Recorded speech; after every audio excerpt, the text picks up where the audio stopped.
எலிக்காய்ச்சல் நோயிலிருந்து உங்களையும் உங்கள் குடும்பங்களையும் பாதுகாத்துக் கொள்ளுங்கள். தற்பொழுது வடமாகாணத்தில் மிகவும் மோசமாக பரவி வரும் நோயாக இந்த எலிக்காய்ச்சல் காணப்படுகின்றது. எலிக்காய்ச்சல் என்பது ஒரு வகை பாக்டீரியாவினால் ஏற்படும் நோயாகும். இது சூறாவளி அல்லது வெள்ளப்பெருக்கிற்கு பிறகு அசுத்தமான நீரில் நடந்து அலையும் போது அல்லது அதை குடிக்கும் போது அல்லது அதை குளிக்க பயன்படுத்தும் போது பரவும் ஒரு வகை நோயாகும். பின்வரும் காரணங்களினால் இது பரவுகின்றது.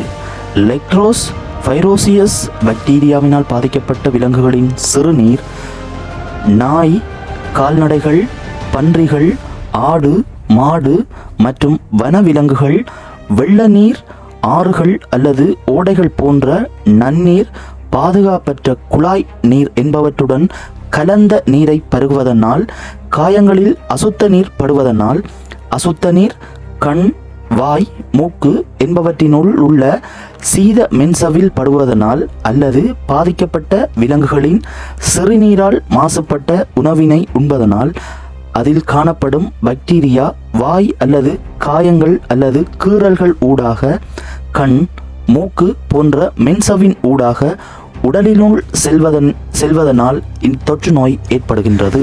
எலிக்காய்ச்சல் நோயை தடுப்பதற்கு நீங்கள் செய்ய வேண்டியது: சுத்தமான கொதித்தாறிய நீரை பருகவும், குளம் மற்றும் குட்டைகளில் குளிக்க வேண்டாம், நீந்த வேண்டாம், நீர் அருந்த வேண்டாம், வாய் கொப்பளிக்க வேண்டாம், கால்களில் செருப்பு அல்லது சப்பாத்துடன் நிலத்தில் அல்லது சேற்று நிலத்தில் இறங்கவும், இயலுமானவரை வெள்ளத்தில் இறங்குவதை தவிர்க்கவும்.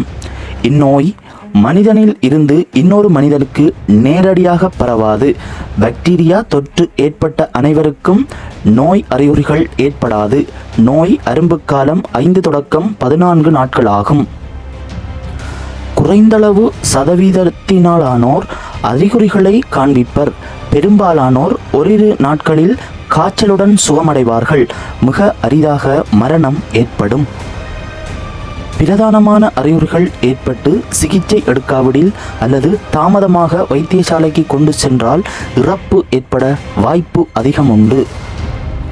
உங்களுக்கு எலிக்காய்ச்சல் ஏற்படக்கூடிய வாய்ப்புகள் உள்ளது என கருதினால் நோயை தடுப்பதற்கும் வழிவகைகள் உண்டு. எனவே அறிவார்ந்த சமூகம் சரியாக சிந்தித்து உங்களையும் உங்கள் குடும்பங்களையும் பாதுகாத்து கொள்ளவும்.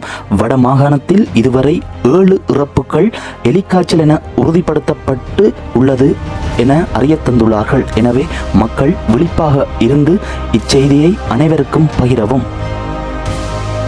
வீடியோவை பார்த்து முடிச்சிருப்பீங்கன்னு நினைக்கிறேன். தொடர்ந்தும் இந்த சேனலுக்கு ஆதரவு தாங்க. இதுவரையும் ஆதரவு தந்த அனைவருக்கும் நன்றி. மீண்டும் ஒரு காணொளியில் சந்திப்போம்.